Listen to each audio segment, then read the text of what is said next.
कहा फ्रेजाइल 5 और आज top 5 fastest growing economy in the world. पूरी दुनिया इस बात को आज स्वीकार करती है। प्रधानमंत्री नरेंद्र मोदी जी ने देश को आश्वस्त किया है कि इस टर्म में देश विश्व की तीसरी सबसे बड़ी अर्थव्यवस्था बनने जा रही है। और ये साधारण उपलब्धि नहीं है, पूरा विश्व इसको गहराई से देख रहा है, बड़ी गंभीरता से देख रहा है, समझ रहा है कि ये आगे आने वाले दिनों में प्रधानमंत्री मोदी जी के नेतृत्व में होने जा रहा है। फिर एक बार मोदी सरकार आना निश्चित है और शायद इस बात से राहुल गांधी जी बड़े परेशान नजर आते हैं और अपने बयानों के साथ विदेश और देश के निवेशकों को एक भय के वातावरण में निवेश ना करें, इसके लिए उत्साहित करने की कोशिश कर रहे हैं। हम सब जानते हैं कि इक्विटी मार्केट अलग अलग समय पे चुनाव आ रहे हैं, तो चुनाव के हिसाब से अलग अलग आंकड़े जब रिजर्व बैंक पेश करता है, अलग अलग विकास के आंकड़े जब आते हैं, उसके हिसाब से इक्विटी मार्केट में बदलाव होते रहता है। और ये दुनिया भर में इस प्रकार से इक्विटी मार्केट चलती है। कोई बड़ा इवेंट ना भी हो तो भी इक्विटी मार्केट में उतार चढ़ाव साधारणतः चलते रहते हैं। देखना यह रहता है कि लंबे अरसे में इक्विटी मार्केट में क्या हुआ है। और आप सभी भली भांति जानते हैं, देश के लोग, देश के निवेशक जानते हैं कि पिछले 10 वर्ष के सफलतापूर्वक मोदी सरकार के कार्यकाल में हमारा मार्केट कैप पहली बार $5 ट्रिलियन से अधिक हुआ है। यानी 400 लाख करोड़ रुपए से ज्यादा मार्केट कैप का कीर्तिमान प्रधानमंत्री मोदी जी के कुशल नेतृत्व में भारत ने प्राप्त किया है।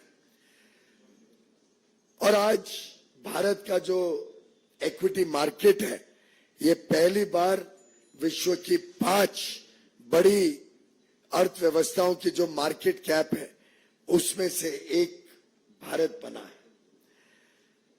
उसमें हम ये भी जानते हैं भली भांति कि पब्लिक सेक्टर अंडरटेकिंग्स जो PSUs लिस्टेड है मार्केट में, उसका भी जो मार्केट कैप है वो लगभग 4 गुना मोदी सरकार के कार्यकाल में बढ़ा है।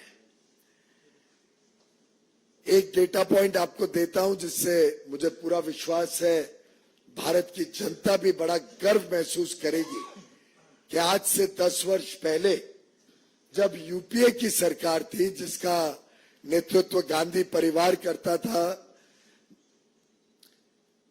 उस कांग्रेस यूपीए की सरकार के समय भारत का मार्केट कैप मात्र 67 लाख करोड़ था। ओनली 67 लाख करोड़ का मार्केट कैप मई 2014 में विरासत के रूप में मोदी जी को मिला। आज वो बढ़कर 6 जून यानी आज के दिन बढ़कर 415 लाख 415 लाख करोड़ भारत का मार्केट कैप है। आप सब अनुमान लगा सकते हैं कि ये जो बढ़त 348 लाख करोड़ की बढ़त हुई है 10 वर्ष में, ये जो पिछले 60-65 वर्षों में कुल मार्केट कैप था उससे 5 गुना से ज्यादा बढ़त सिर्फ मोदी सरकार के समय देश ने अनुभव किया है। 67 लाख करोड़ इन May 14, increase of 348 lakh crores in 10 years, and today the market cap is 415 lakh crores. ये वास्तविकता हम सबके सामने।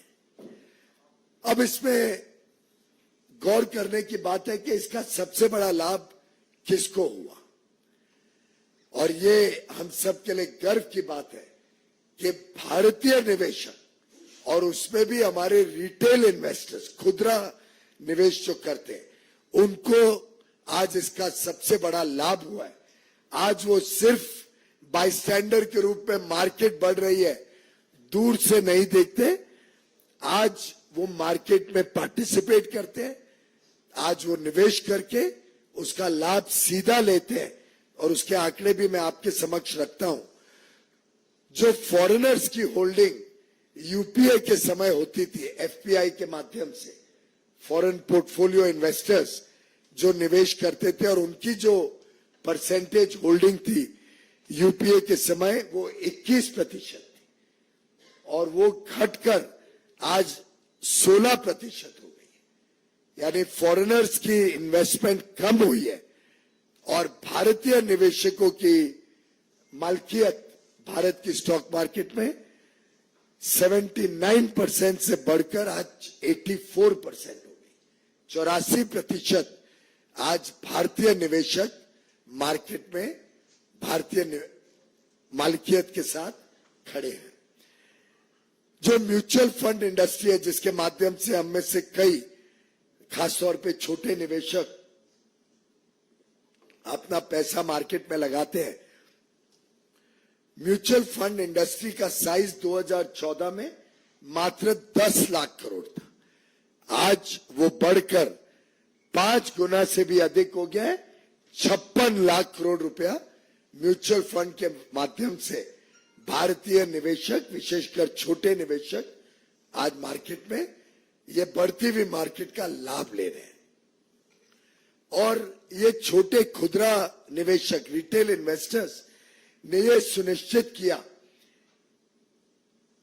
कि भारत की जो आज की मलकियत है वो आज फॉरेन इंस्टीट्यूशनल इन्वेस्टर्स की मलकियत से भी ज्यादा हो गई है। मित्रों, आज भारत के हर पिन कोड में, देश के कोने कोने में आज इक्विटी मार्केट में इन्वेस्टर्स आ गए हैं और उसका लाभ आज देश के कोने कोने में निवेशक ले रहे हैं। जब भारत वैल्यू क्रिएट कर रहे हैं, जब भारत की ग्रोथ स्टोरी, भारत के विकास के कारण मार्केट में वैल्यू क्रिएट हो रही है, उसका लाभ देश के कोने कोने में निवेशक ले रहे हैं। करोड़ों निवेशक आज इक्विटी मार्केट में या तो सीधा डायरेक्टली या म्यूचुअल फंड के माध्यम से या एम्प्लॉइज प्रोविडेंट फंड के माध्यम से या एनपीएस पेंशन फंड्स के माध्यम से या इंश्योरेंस प्रोडक्ट्स के माध्यम से, ये अन्य तरीकों से आज भारत के छोटे निवेशक इस बढ़ती हुई मार्केट का लाभ उठा रहे हैं। और दुनिया में आज भारत की जो मार्केट है, इक्विटी मार्केट है, इसको पूरे विश्व में आज इज्जत भी है, स्वाभिमान भी है। इसको बड़ा वेल रेगुलेटेड मार्केट माना जाता है। सेबी को कई कीर्तिमान मिले हैं विश्व में उनकी रेगुलेटरी प्रैक्टिसेस के लिए, और उसी के कारण आज हमारी मार्केट चाइना की जो वैल्यूएशन मापदंड रहते हैं उससे भी अधिक भारत की मार्केट को मापदंड दिए जाते हैं। उन मापदंड पे भारत की मार्केट को वैल्यू दी जाती है क्योंकि लोगों को विश्वास है भारत पर, भारत की सरकार पर, भारत के नेतृत्व प्रधानमंत्री नरेंद्र मोदी जी पर। और ये तभी हो पाया जब एक बड़ा मैच्योर्ड, समझदार और समझदारी से निवेश करने वाला छोटा खुदरा निवेशक मार्केट में बड़े पैमाने पे आए। और देखिए मजेदार बात कि गत दिनों में, 4-5 दिनों में भारत के निवेशकों ने कैसे विदेशी निवेशकों से भी ज्यादा समझदारी बरती और उसका मार्केट का लाभ लिया। आप अगर देखें तो अप्रैल और मई में जब मार्केट बढ़ रही थी तब फॉरेनर्स ने मार्केट में बेचा और भारतीय निवेशकों ने उसका लाभ लेके उसको खरीदकर ये जो बढ़त हुई है गत 2 महीनों में उसका लाभ भारतीय निवेशकों को मिला। भारत के निवेशक, चाहे वो खुदरा निवेशक हो या डोमेस्टिक इंस्टीट्यूशनल इन्वेस्टर्स, जिसका फायदा भी सीधा भारतीय निवेशकों को मिलता है। अगर हम गत 3 दिनों की बात देखें तो जिस दिन एग्जिट पोल अनाउंस हुआ उस दिन भी फॉरेनर्स ने बेचा।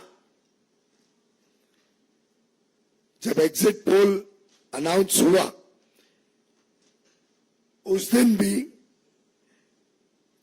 जिस दिन एग्जिट पोल अनाउंस हुआ, फॉरेनर्स जो पहले बेच रहे थे उन्होंने खरीदा 6,850 करोड़ रुपए का शेयर्स फॉरेनर्स ने बेची एग्जिट पोल के दिन, जब मार्केट हाई थी। तो भारत के निवेशकों ने उसमें एक प्रकार से, माफ करिए मैं जरा ठीक कर लूं, जिस दिन एग्जिट पोल आया फॉरेनर्स ने खरीदा महंगे दामों पर और भारत के निवेशकों ने महंगे दामों पर बेच के लाभ लिया। 6,850 करोड़ रिटेल में फॉरेनर्स ने खरीदा महंगे दामों पर और भारत के निवेशकों ने उसका लाभ लिया। अगले दिन जब रिजल्ट आए 4 तारीख को, उसके 2 दिन बाद 4 तारीख को जब मार्केट गिरी, उस दिन फॉरेन इन्वेस्टर्स ने बेचा, कम दाम पर बेचा और भारत के निवेशकों ने उसको खरीदा इस विश्वास के साथ कि मोदी सरकार आ रही है, हम इसका लाभ लेंगे। तो फॉरेनर्स ने महंगा दाम खरीदा और सस्ता दाम बेचा, भारतीय निवेशकों ने महंगा दाम बेचा और सस्ता दाम खरीदा। तो एक प्रकार से भारतीय निवेशकों ने इस अंतराल में भी कमाई करी, किसी का नुकसान नहीं हुआ। और ये जो बात 30 लाख करोड़ की करते हैं राहुल गांधी जी, मुझे ध्यान आ गया कि क्यों देश की जनता का राहुल गांधी जी पर जरा भी विश्वास नहीं, क्योंकि वो ये भी नहीं समझते कि ये तो वैल्यूएशन है। वैल्यूएशन से मतलब नहीं है, जो खरीद और बेच होती है उसी का मतलब होता है। और उसमें फॉरेनर्स ने नुकसान पाया, भारत के निवेशकों ने लाभ लिया है। तो रिटेल इन्वेस्टर्स भारत के इस दौरान भी लाभ लिया और फिर आज के दिन मार्केट फिर एक बार, जो 3-4 दिन पहले थी, उस मार्केट पे फिर एक बार पहुंच गई, जब स्पष्ट हो गया कि मोदी सरकार आ रही है, मोदी जी प्रधानमंत्री बनने जा रहे हैं। तो मित्रों, 10 साल के मोदी सरकार के सफल काम की वजह से मार्केट में जो हमारे भारतीय निवेशकों ने लाभ लिया, ये बड़ा स्पष्ट है। इस दौरान भी जो मार्केट में उतार चढ़ाव हुआ, इसका भी लाभ भारतीय निवेशकों ने लिया। और मैं समझता हूं यही विश्वास दुनिया का भी भारत के ऊपर है, मोदी जी के ऊपर है। फिर एक बार मोदी सरकार आएगी और पूरे विश्व को यह विश्वास है कि भारत की अर्थव्यवस्था तेजी से आगे बढ़ेगी। अब देखने को मिल रहा है कि अब फिर एक बार भारत की स्टॉक मार्केट भी ठीक है, इस अंतराल में भी भारतीय निवेशकों ने लाभ लिया है। और मैं समझता हूं आज बड़ा प्रश्न जो लोगों के सामने है, तो ये खड़ा हो रहा है कि जो जो वादे राहुल गांधी जी ने किए थे उसका क्या होगा। आज हम देख रहे हैं कि कई जगहों पर हमारी बहनें, हमारी महिलाएं कांग्रेस के कार्यालय के बाहर खड़ी हैं, कर्नाटक, तेलंगाना, हिमाचल की सरकारों से पूछ रही हैं कि वो जो 1 लाख रुपए प्रति महिला को देने का वादा राहुल गांधी जी ने किया था, अब वो उसको पूरा करे। और जहां जहां पे महिलाएं कांग्रेस से और कांग्रेस की सरकारों से अपना हक और न्याय मांग रही है, मैं उम्मीद करता हूं कि राहुल गांधी जी उसको पूरा करने का काम करेंगे। बजाय के निवेशकों को डराना और ये साजिश रचना कि भारत की उभरती हुई अर्थव्यवस्था पर अनाप शनाप प्रश्न चिन्ह उठाकर लोगों को गुमराह करना। बहुत बहुत धन्यवाद।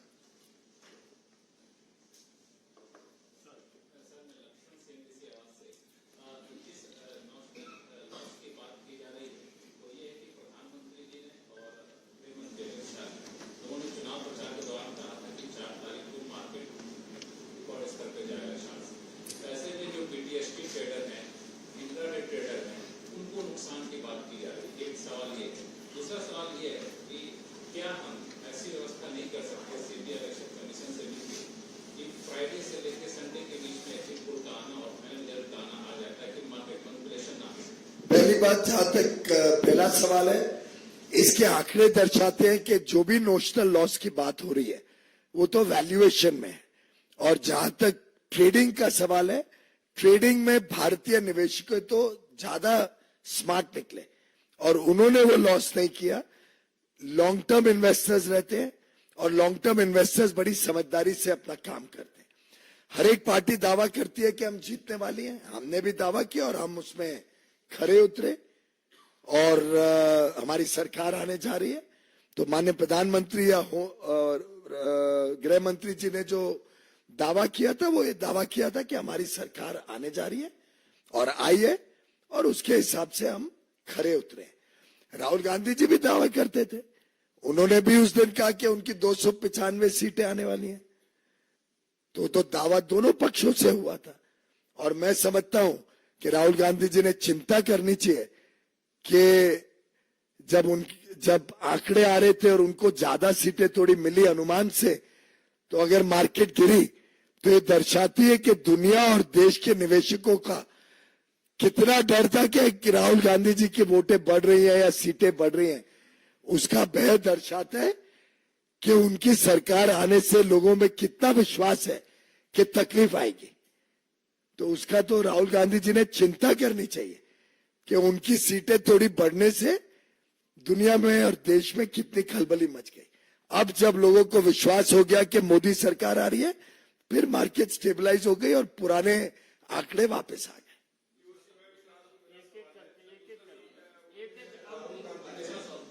राहुल गांधी ने ये कहा है कि ये सबसे बड़ा अब तक का स्कैम है और उन्हें जेपीसी की मांग करता है। वो तो कई सारी बातें उन्होंने कई बार कही हैं जो बेबुनियाद रहती है और मैंने अभी आंकड़ों के साथ आपको बताया कि ना तो कोई उस प्रकार का लॉस है और स्टॉक मार्केट इंट्रिंसिकली उसका स्वरूप ही ऐसा है कि उसमें उतार चढ़ाव स्वाभाविक रूप से होता है और इस उतार चढ़ाव का लाभ भी खुदरा व्यापारी में खुदरा निवेश में भारतीय निवेशकों को ही हुआ है।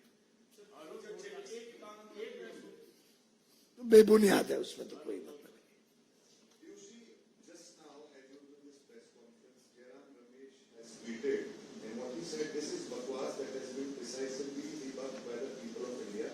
He has not answered the three basic questions Rahul Gandhi has asked on behalf of crores of Indian retail investors.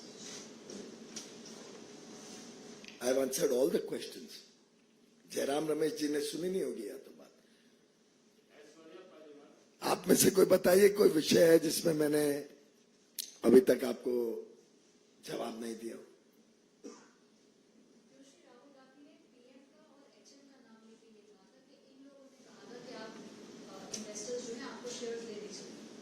उन्होंने ये दावा लिया था कि भारतीय जनता पार्टी की सरकार, एनडीए की सरकार फिर एक बार आ रही है और हमारा आत्मविश्वास है कि हमारी सरकार ने जो 10 वर्षों में अभी मैंने आंकड़ों के साथ बताया कि 67 लाख करोड़ से बढ़कर आज मार्केट कैप 415 लाख करोड़ हो गई है।